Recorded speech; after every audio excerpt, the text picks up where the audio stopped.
नमस्कार दोस्तों, संस्कार कोचिंग आपके लिए लेकर आई है कक्षा 10 के विज्ञान विषय के महत्वपूर्ण प्रश्न। देखिए, हम प्रश्न नंबर 1 पर चलते हैं। प्रश्न नंबर 1 क्या कह रहा है?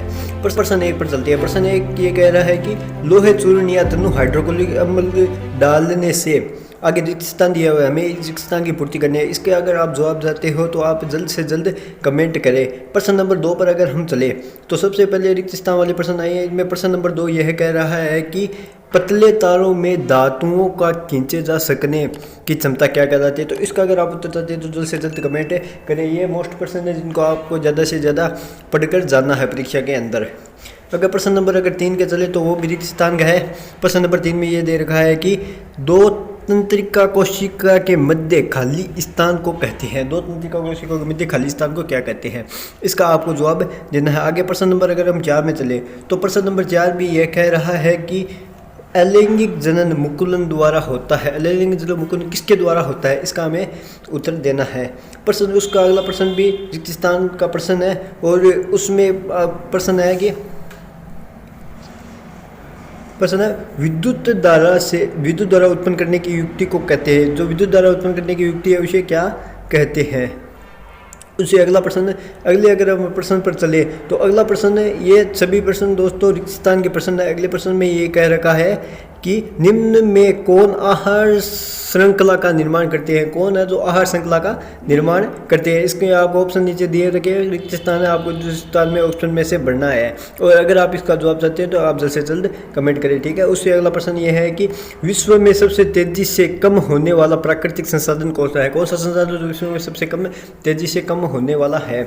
उसी अगला प्रश्न है, उसी अगला प्रश्न आवर्त सारणी में आवर्तों की संख्या होती है, यानी एक आवर्त सारणी में आवर्तों की कितनी संख्या होती है, ठीक है दोस्तों। और उसके बाद में अगर हम चले तो उसके ये इंग्लिश में उसके बाद में रिक्त स्थान के प्रश्न दिए हुए हैं। जैसे रिक्त स्थान के प्रश्न दिए हुए हैं, जल एक ऑक्साइड है, ये रिक्त स्थान भरना है हमें। धातुएं प्राय ऊष्मा एवं विद्युत का होती है, ये रिक्त स्थान दिया हुआ है। मादा और गर्भस्थ शिशु के बीच जैविक संबंध स्थापित करने वाला उत्तक क्या कहलाता है।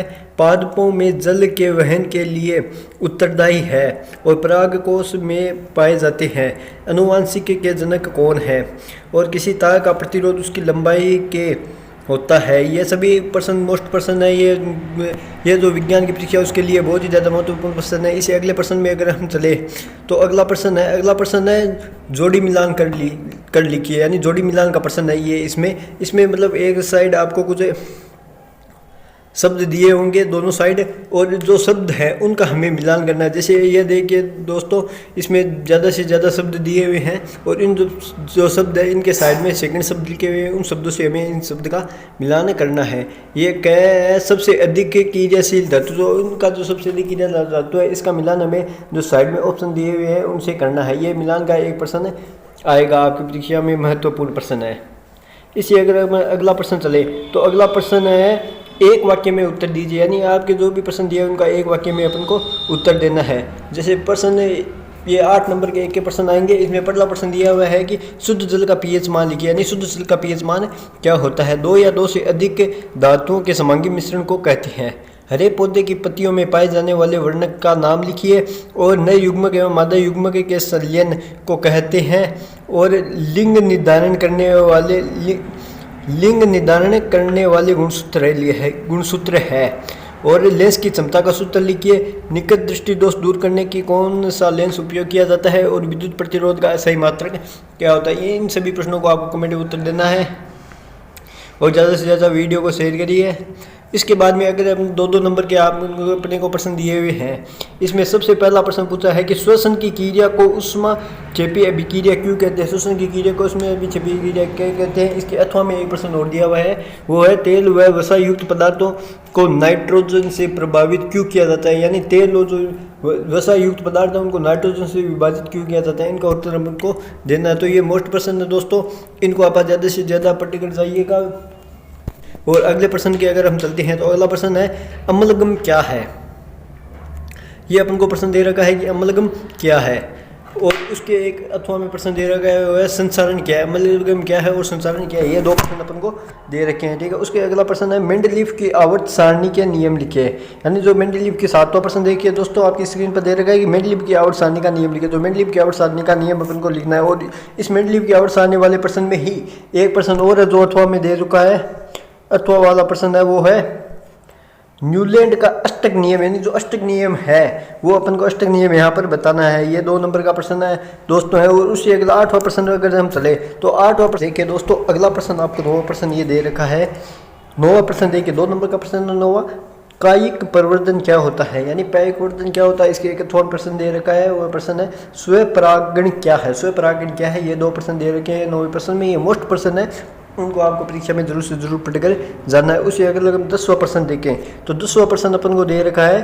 10वें प्रश्न में है मानव में बच्चों का लिंग निर्धारण कैसे होता है, यानी मानव में बच्चों का लिंग निर्धारण कैसे होता है, किसके अथवा में और दे रखा है प्रश्न वो है मेंडल को प्रभाविता का नियम, यानी मेंडल की जो प्रभाविता का नियम है इसका मैं अपन को नियम लिखना है। ये 2 नंबर का प्रश्न है दोस्तों। इसे अगर अपने चले तो इसे प्रश्न नंबर 11 में अपने को यह दे रखा है कि परावर्तन का नियम लिखे, यानी जो परावर्तन का नियम है वो लिखना है और अपवर्तन के नियम लिखे। यानी अथवा में 2 प्रश्न दे रखे, एक परावर्तन का नियम है और दूसरा अपवर्तन का नियम है। ठीक है, इससे अगले प्रश्न नंबर 12 पर चले तो प्रश्न नंबर 12 में हमें दे रखा है ओम का नियम, यानी प्रश्न नंबर 12 में 2 ऑप्शन दे रखे हैं। एक तो ओम का नियम और इसके अथवा में जो है वह है विद्युत परिपथ का क्या अर्थ है। देखिए दोस्तों, प्रश्न नंबर 12 के बाद अगर हम चलते हैं प्रश्न नंबर 13 पर, आप ज़्यादा से ज़्यादा वीडियो को शेयर कीजिएगा।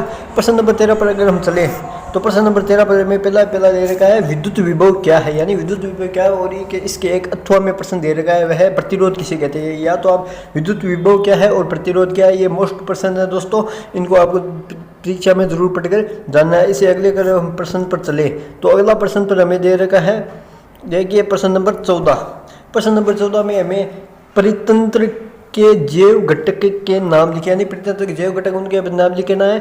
और ओजोन परत के क्षय होने के कारण लिखे, ओजोन परत के क्षय, ये 2 प्रश्न है, ये अथवा में दे रखे 2 नंबर का प्रश्न है। उसी अगर हम अगला प्रश्न चले तो अगला प्रश्न है वो 15 नंबर प्रश्न है। 15 नंबर प्रश्न आपके 3 नंबर का प्रश्न आएगा। उसमें आपको निम्न रासायनिक समीकरण को संतुलित कीजिए, यानी जो समीकरण दे रखी है उनको अपन को संतुलित करना है।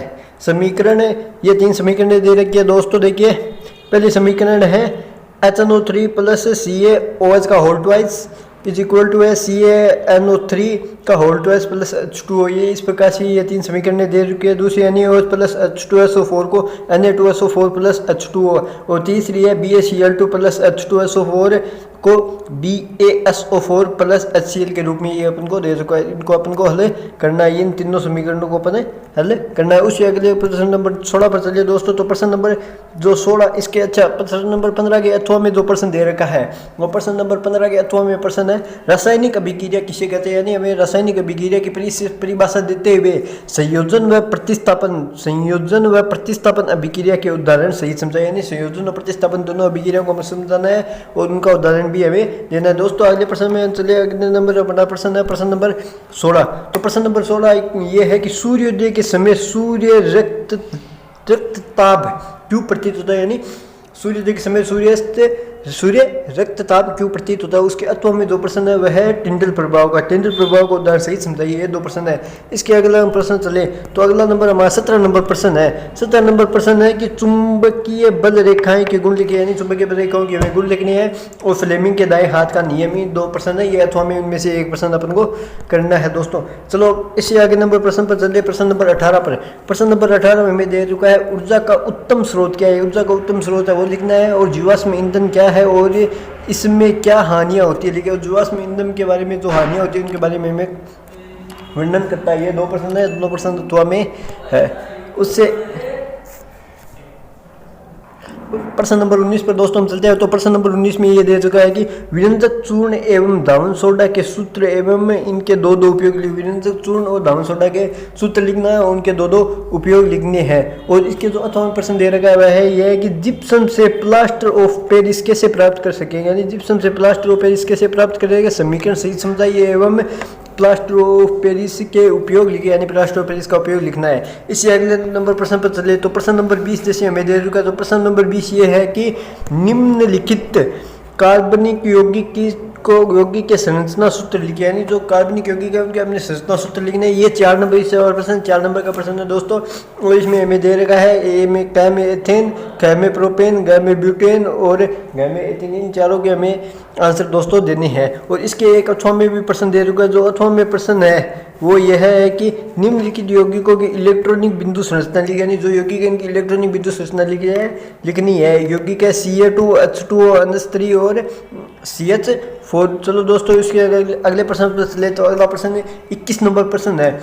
21 नंबर प्रश्न पर हमें दे रखा है कि मनुष्य के पाचन का नामांकित चित्र बनाए, यानी मनुष्य के पाचन तंत्र का हमें नामांकित चित्र बनाना है। और इसके जो 8वां में वह दे रखा है मानव हृदय का नामांकित चित्र बनाइए। ये तो प्रश्न नंबर 21 है, ये भी 4 नंबर का प्रश्न है। चलो दोस्तों अब हम प्रश्न नंबर 22 पर चलते हैं। प्रश्न नंबर 22 4 नंबर का प्रश्न। प्रश्न नंबर 22 में दे रखा है किसी अवतल लेंस की फोकस दूरी 15 सेंटीमीटर बिंब के लेंस से कितनी दूरी पर रखा जाए कि इसके द्वारा बिंब का लेंस से 10 सेंटीमीटर दूरी पर प्रतिबिंब बने। लेंस द्वारा उत्पन्न आवर्धन क्षमता ज्ञात कीजिए। और इसके चौथा में प्रश्न दे रखा है वह ये कि किसी ऑटोमोबाइल में पीछे का दृश्य देखने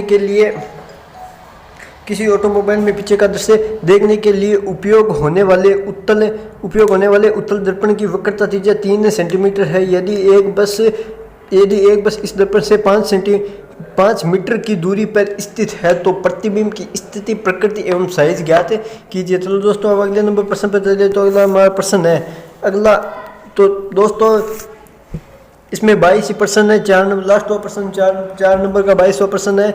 और इसके बाद में कोई प्रश्न नहीं है। तो ये पेपर जो आपके पास है ये बहुत ही ज़्यादा महत्वपूर्ण इम्पोर्टेंट सेशन है। और इस सेशन को आप ज़्यादा से ज़्यादा शेयर कीजिएगा। यहाँ से जो एग्ज़ाम होने वाला है बोर्ड का एग्ज़ाम 10वीं क्लास को, उससे ज़्यादा से ज़्यादा प्रश्न यहीं से ही आएंगे। ओके, धन्यवाद।